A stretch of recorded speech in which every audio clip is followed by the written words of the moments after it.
Hey there, Tubanites. It's your friendly neighborhood flash in the pan. Today, I want to show you a recent purchase of mine.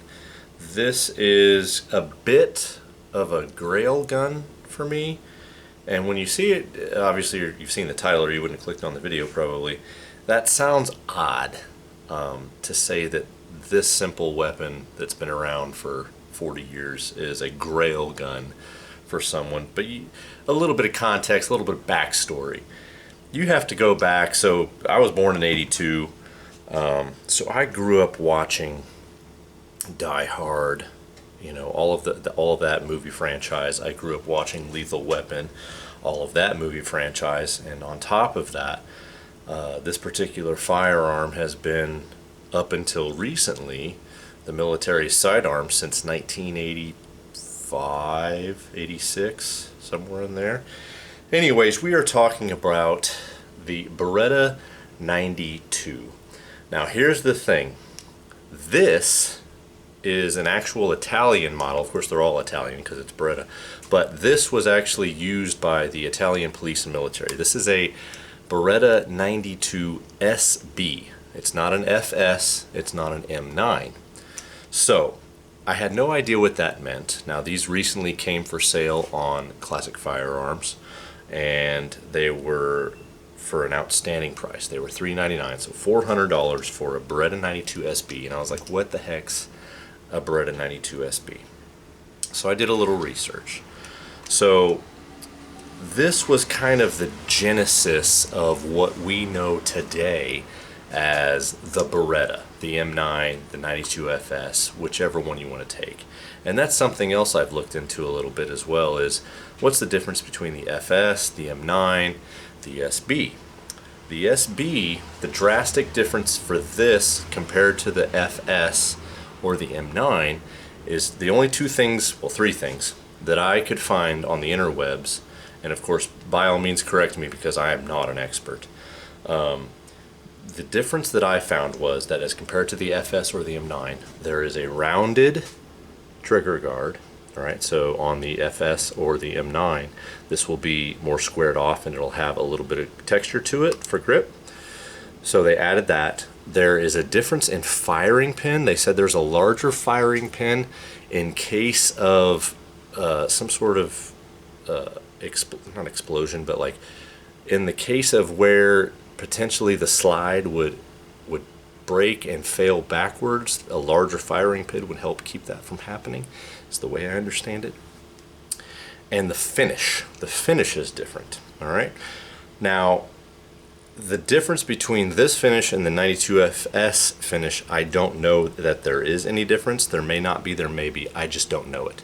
There is a difference between the 92 FS, the 92 SB, and the M9. The M9 finish is a Brunaton finish, if I remember correctly. So that is supposed to be more resistant to any kind of finish wear or rusting, blah, blah, blah, blah, that kind of stuff. Anyways, so having said all of that, the 92 SB was originally, all the changes that were made to it from the 92S were made on behest of the Air Force, the United States Air Force. They wanted the decocker safety, which they got, safety on the slide. What else did the Air Force want? Oh, I'm farting, my brain farting now.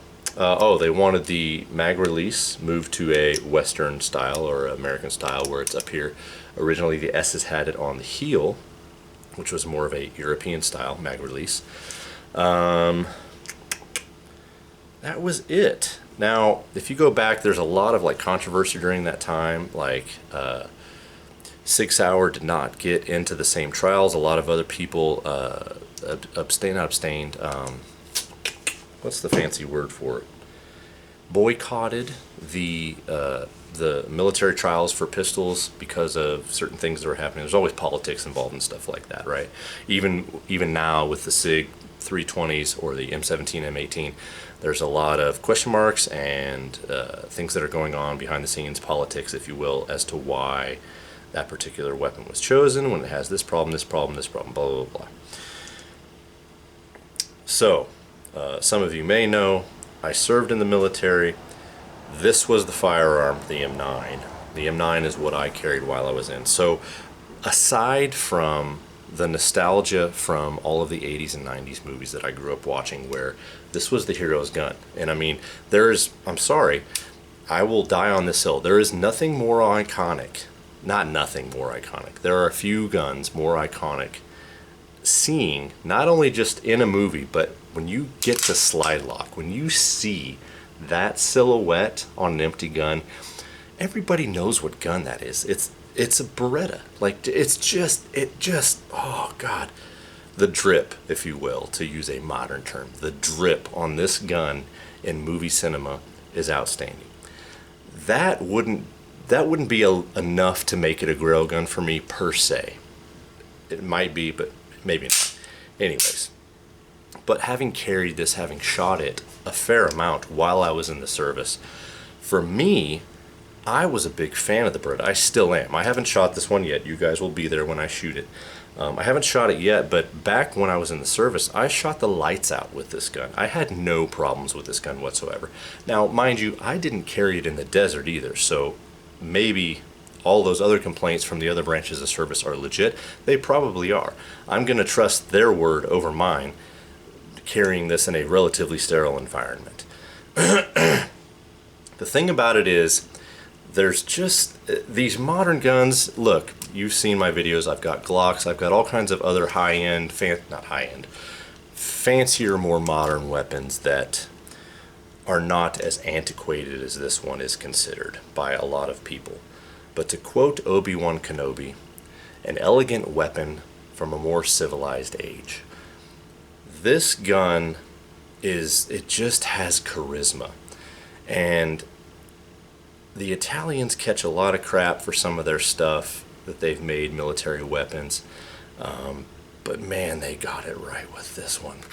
This thing, it feels good in the hand. By modern standards, it doesn't grip very well. It's a little slippery as compared to a lot of stuff nowadays. But man, it still feels good in the hand. It shoots well. It's heavy, but it's not too heavy. Like even compared to my new Walter that you guys saw in the last video, this is still lighter. It's all steel, to the best of my knowledge. The receiver may be aluminum. I could be wrong there. Someone correct me if I am, please. But I'm pretty sure it's still an all steel gun, but it's a light steel. So I'm super excited to have this. My poor son, because Die Hard is a Christmas, Die Hard and Lethal Weapon are both Christmas movies, and I'll die on that hill. My poor son has been begging me for the last probably 4 or 5 Christmases. He's like, Dad, when are we going to get a Beretta? It's really not a proper Christmas without having a Beretta in the house. And I have been remiss. I have been ashamed as a father.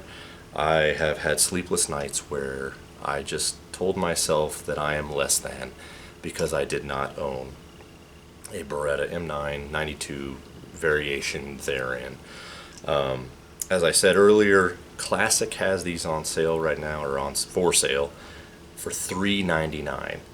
From all the research that I've done, I can't find any drastic difference in performance or makeup. All the parts are interchangeable, or supposedly interchangeable, with the 92 series. If you go to any website that you're looking for parts, it says 92 series. It doesn't say SF or M9 only.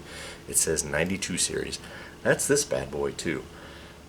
Magazines are available. I got on Midway, actually had the best prices. I bought 3 18 rounder magazines for this bad boy. This one only comes with 115, and that's a ding on you, Classic. That's a whole soapbox. I would argue any gun, and I mean any gun that is magazine fed, should come with a minimum of 4 magazines. That's my standard. I would argue that obviously people do things with magazine count to adjust price, blah blah blah. I understand that. I think it's all nonsense. I think every gun should come with at least 4 magazines.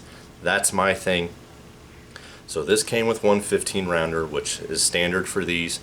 I opted for 18 rounders because why not?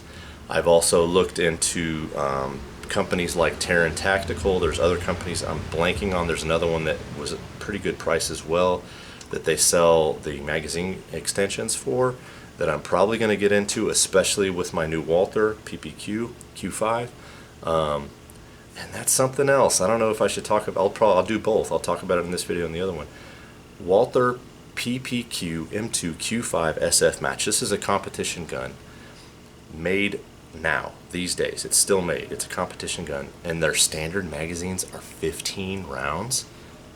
Come on, you can do better than that. Anyways, bringing it back to the Beretta. I've got one of my Grail guns. I've got a Beretta in the house. It's mid-October as I'm filming this, so I'm a month and a half early for Christmas, and we are finally prepared for a proper Christmas with the Beretta 92 SB. Just for reference, the cheapest I could find a M9 or an SF Beretta was just over $600. I think Classic just got the regular M9s back in stock right after I bought this, of course, for $615, $616, somewhere in there, which isn't a bad price actually. But compared to $400 for this, I went ahead and bought this. It's a great price. I recommend you do the same. Stick around. We will get this to the range soon, because as you saw, I have this, I have the Walther, I have another pistol that I've got, there's a rifle that you haven't seen yet that needs to go to the range, on top of all the other guns that need to go to the range again. The Sons of Liberty gun, the FAL, even the freaking Savage MSR-15 needs to make a trip back to the range. There's a ton of stuff. I've been negligent, but it's also still the tail end of summer weather in Texas. Be it mid-August, it's 93 degrees today. You may see it in my perspiration. Anyways, thank you so much for watching. Please consider subscribing. Give me a like. Throw me a comment if you disagree or you have feedback on any of the stuff that I've said in the video. Keep it polite.